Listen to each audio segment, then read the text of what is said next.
Hey guys, welcome back to Brian's Mysteries and Adventures on Trail, and today's episode is a very special episode. It's going to be a little different because it takes place on land and sea, mainly on sea, but today we are going to be talking about just an incredible story of survival, of determination, willpower, and we're going to be talking about the life of John Caldwell. John was born in Texas, in Fort Worth, Texas, in 1919, and this man just lived such an incredible life. And he didn't have an easy life. When he was young, for years, he suffered from tuberculosis. His father was a deadbeat dad and didn't really help out, left when he was just very young. John, when he was 15, him and his mom was part Cherokee who worked as a nurse, a wonderful woman. They moved to Los Angeles when John was 10, and this was right during the Great Depression, so obviously things were very tough, and John worked odd jobs to help his mother and also his 5 siblings. Despite him not having any education past the 8th grade level, he was able to enroll in what we now know as the University of California at Santa Barbara. And he studied there for 2 years. Unfortunately, then World War II broke out, and he served in the war as an American merchant marine. And he was stationed in Australia in 1944, and that's where he met Mary, who he absolutely instantly fell in love with. She fell in love with him. It was just a whirlwind romance. And they married. They got married, but unfortunately the war was still going on, and John had to return to his war duties. Now, at the end of the war, John was able to he was back in California, and all he was thinking about was trying to get back to Australia to get back to his beloved Mary. So he eventually was able to find a steamer to go to Panama. Now, a little background here. The reason that travel during that time was so hard because all the airplanes, both commercial, military, they were all being used to transport troops and equipment. So it was almost impossible to get flights anywhere. And it's not like today's commercial airlines anyway. So in any event, he was able to get a steamer back down to Panama, but then he was trapped in Panama. He actually tried at one point being a stowaway on a ship trying to get to Indonesia. However, he was caught and he was locked up for a little bit, and his cellmate convinced him that they should buy a boat and sail from Panama to Australia to get back to his wife, and I guess the other guy had somebody he wanted to get back to. So they went out and they found this 29-foot wooden sloop called the Pagan. Neither of them had any idea how to sail. And for those of you that know about sailing, you know that it's like a whole nother language. I mean, it's a lot to know, and to try and to circumvent half of the world. I mean, this trip is over 8,000 nautical miles, over almost 14,000 kilometers. I mean, it's a long trip. Well, anyway, when they got to the boat and they were examining it, the guy who he had met in the cell, he said no way. He just bailed and was like, there's no way I'm getting on that thing.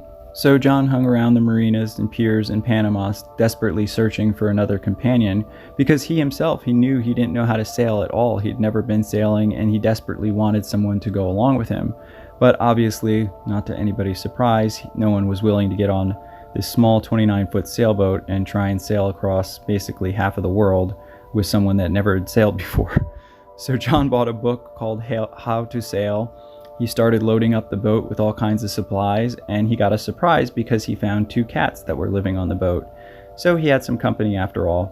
This trip did not start well at all. So John was trying to learn sailing as much as he could. He got out of the marina, started sailing away, and within, a few hundred yards, he already had a disaster on his hands. He was trying to learn how to use the anchor, and anchoring is not as easy as it looks in the movies. It can be difficult, and it can be dangerous if you do it wrong. Well, anyway, he basically ended up throwing himself overboard while trying to throw the anchor overboard. And of course, everybody from the marina is watching this and laughing, and The boat finally anchors itself. He tries to swim and catch up to it. He finally gets aboard, and obviously he's embarrassed, but he's like, you know what, I'm gonna press on. This doesn't stamper his motives or his willpower. He just gets right back on the ship and starts sailing out to the open sea. Unfortunately, it's not too far thereafter where more disaster hits, when he was trying to reef and he ended up destroying his mainsail and became shipwrecked on the Perlas Islands just off the coast of Panama. He was stuck there for several days trying to get things back in order and fix his ship. So eventually he finally gets out to the open sea. And this is just a small schematic of what's, the cabin looks like. It's just a very small ship. Not a lot of space, old, wooden.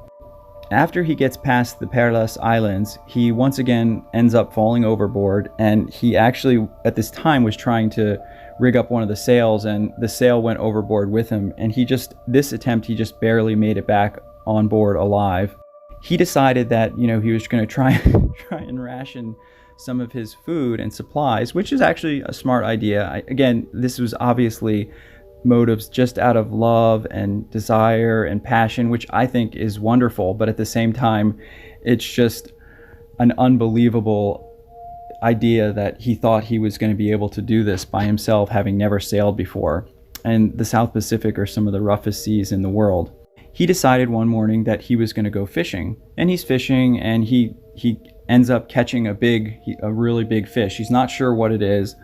He reels it in, and as it gets closer, he notices like a lot of thrashing around in the water, and he doesn't have really the proper equipment, and he eventually sees that it's a giant shark. Now, instead of just like cutting it loose, he decides that he's going to try and get it on board, and he does manage to get the shark on board. However, the shark is almost the full length of this small little pagan. And he ends up like hitting it, and he thinks that the shark is dead. So he starts trying to, get things in order, whatever. I guess he's going to try and eat it. Well, then the shark, came back to life and started thrashing around. It destroyed his engine. It just did all kinds of damage. And John recounted that he was just, watching this shark basically destroy his ship. And, before he was able to get it overboard, it caused just irreparable damage. It destroyed the motor. It destroyed some of the rigging. It was just a complete disaster. So, this didn't work out well for him either. And he reported with a joyous spirit, he was like, yeah, and I just watched that shark swim away like nothing had happened to him, and yet my boat was basically mangled and destroyed. And that shark went up and lived happily ever after. The next few weeks actually went a little better for John. He was making good progress, and he didn't have as many bad incidences, although he did lose his anchor completely at one point, and he replaced it by filling a canvas bag full of tools that he had. Although after a few weeks, one day in the evening, he noticed that the skies were getting dark. He started hearing some rumbles of thunder, and he didn't think anything of it because, again, this guy was not an experienced sailor, but he was enjoying his time with his cats. He also discovered that the cats were chasing a rat down below, which he let them do, and they never seemed to catch it, he said. And this is a map of sort of his progress, and unfortunately, little did he know that he was getting into the edges of a hurricane that would last several days and probably be the worst part of the journey that he had to endure. As the storm intensified, John dropped sail, and unfortunately his engine was destroyed, so he had no way to really navigate the boat. He went down below and was just sitting there scared, cuddling his cats as he heard the winds and rains batter his little wooden pagan boat. And then at one point he heard a huge snap and crash, and that snap and crash that he heard was the sound of his mast snapping in half, which is just one of the worst things that can possibly happen. He went out and saw just the devastation that had been ramping his boat for the last 4 hours. And this is in his own words. He said that he filled and poured for endless hours trying to bail out the boat. He said, there was no consciousness directing my work. I bailed blindly and dumbly and unfeeling in fear of further swampings. The water was just coming over the boat endlessly. Can you imagine the fear and panic? You're in the middle of the South Pacific all by yourself, getting hammered by this giant hurricane. You have no one to help you. You don't know anything about the open sea. And now you have no way to actually navigate your boat. You have no motor. Your mast is snapped. I just can't imagine what he was going through. He jettisoned anything and everything that came to hand. His mattress went by the overboard, his blankets, tools, dishes, canned foods, coconuts, clothes, water. Basically, in his fear and panic, he was throwing everything overboard and to try and prevent the boat from sinking. He said that he was fighting for his life in literally hip-deep water. He recounted that there was no such thing as bailing just water alone. He bailed whatever he could scoop into the bucket. He scooped and bailed till it was an effort to lift even the empty bucket. I mean, just can you imagine how exhausted he must have been, up all night trying to just stay alive? Well, finally, he started to make his way out of the storm. And the next morning, this is when he really started to realize the seriousness of his situation. He woke up to obviously find the mast completely snapped. His boat was just in complete tatters. And unfortunately, because he had thrown so many things overboard, he only had a few gallons of water left, a bottle of ketchup, 2 unlabeled cans of food, and 1 coconut. That's it. And he had over 1,000 miles just to get to Fiji. What's worse was, at this point, all of his navigation equipment had gone overboard. His compass, his chart, his sextant. So he had no way to navigate, and he didn't have any, instincts on the open sea. This is what the pagan looked like before the storm and after. And even though he didn't have a lot of experience, he was pretty intuitive about ways of repairing it, doing what he could with what he had. And he decided to keep the mast, even though he knew he couldn't fix it there. He just, for whatever reason, thought he might need it later. Going forward, at this point, he was only able to go a few knots per hour, which is just insane, especially considering the distance he still had to go. One of the most touching parts of this story is John knew of this uninhabited island that had a postal outlet on that you could, put mail in, that they picked up only every 6 months or so. So he went there and dropped a little postcard to his wife, letting her know, he might not make it, just telling her what had happened and that he was trying to get back to her. But he knew he couldn't stay on the island because there was no resources, and it could be over 6 months before anyone came by, and he was just desperate to keep moving. And that's what he did at a very slow pace, and unfortunately what he had left to eat was going very fast. And he soon consumed the 1 coconut, even though he tried to ration, and the bottle of ketchup. And what follows is that, because he still had tons and tons of miles to go, but he carried on, and still having to brave some heavy seas and storms at times. But eventually the hunger just got so bad, he was out of food. And literally during his 50-day adrift, some 1,000 miles to Fiji, he ate things like Vaseline, he ate his leather shoes, engine oil, face cream, shoe leather, toothpaste. I mean, it was just, because he just got so hungry, he ate whatever he could find, or whatever. He said that when he drank the motor oil, it burned, but, it didn't make him sick until a little later, and he just felt like, he was able to survive on rainwater that would come often. He said that he would, catch small fish and little things like that he was able to survive on, but it was just an absolutely miserable journey that he had to endure for several months, starving. And eventually he finally made it to one of the outskirts islands of Fiji, where he became shipwrecked.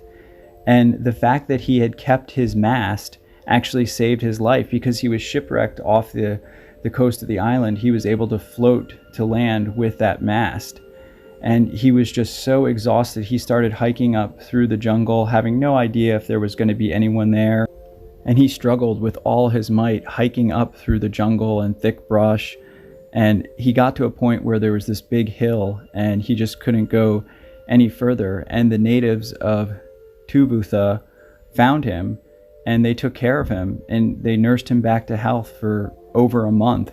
He was so emaciated and dehydrated that the natives of Tuvutha weren't sure at first if he was going to make it, but they just took such wonderful care of him and were just such a godsend to him. And yeah, they saved his life. And eventually, after he was recovered a couple months later, he was able to get a commercial flight to Sydney, Australia, where he was finally, after all of this, he was finally reunited with Mary, the love of his life. Even though he went through so much and so much hardship, he made it, and he accomplished his goal. And this isn't even where the story ends. He went back to California with Mary. He finished up his school at the University of Santa Barbara and got his degree. And he didn't let this experience sour his view of sailing or the ocean. He wrote a book called Desperate Voyage, where some of these stories came from that I recounted to you. But if you want to have more in-depth and detail, I definitely recommend getting that book. It's an awesome book. And he and his wife in 1954, they had 2 sons, and they got a 30-foot double-ended ketch, and they sailed to Australia. And then on their way back, they had another son in around Tahiti. And when they were coming back, John and Mary both had always wanted to live on an island. And when they sailed back up through the Caribbean, they learned that the islands in the Grenadines were being leased for $1 a year for 99 years, which is just incredible. So he was able to buy this island, which was just a swamp-ridden, bug-infested island, but he saw past that. And all he had to do to buy this island for $1 a year for 99 years was to ensure to the government that he was going to, clean it up, put up some kind of hotel, and employ local natives or people that lived in the area. And that's exactly what he did. He drained the swamp. He loved palm trees, which I love palm trees too, so I love this. And he planted hundreds of coconut palm trees all over the island, which now are just beautiful coconut palm trees. And he put up this beautiful resort, and he employed tons of locals, and now it's this beautiful private island resort that is absolutely amazing, pictured here. I mean, he actually earned the name Johnny Coconut from all the natives and local people because, he planted all these palm trees, and obviously the island came to be known as Palm Island. And now it's an all-inclusive, beautiful getaway that you actually have to fly to Barbados and then take a propeller plane down to Union Island. And then from Union Island, you take a ferry to Palm Island. And it's just this gorgeous, beautiful island with snorkeling. You can walk and hike all through the island, beautiful cottages along the beach. And from everyone that knew Johnny Coconut, John Caldwell, said that he was just such a nice man, such a pleasure to be on the island with. And him and his wife lived there. Unfortunately, John did die in 1998.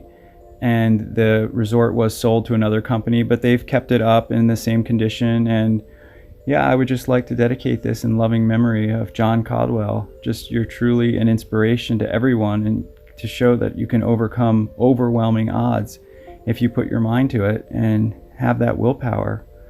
I want to thank everybody for watching. As always, please keep the comments respectful, and special thank you to co.ag for providing the background music. Some of these stories came from Desperate Voyage, some came from researching John's life and Palm Island. If you guys have any questions, just let me know. I'll see you in the next one.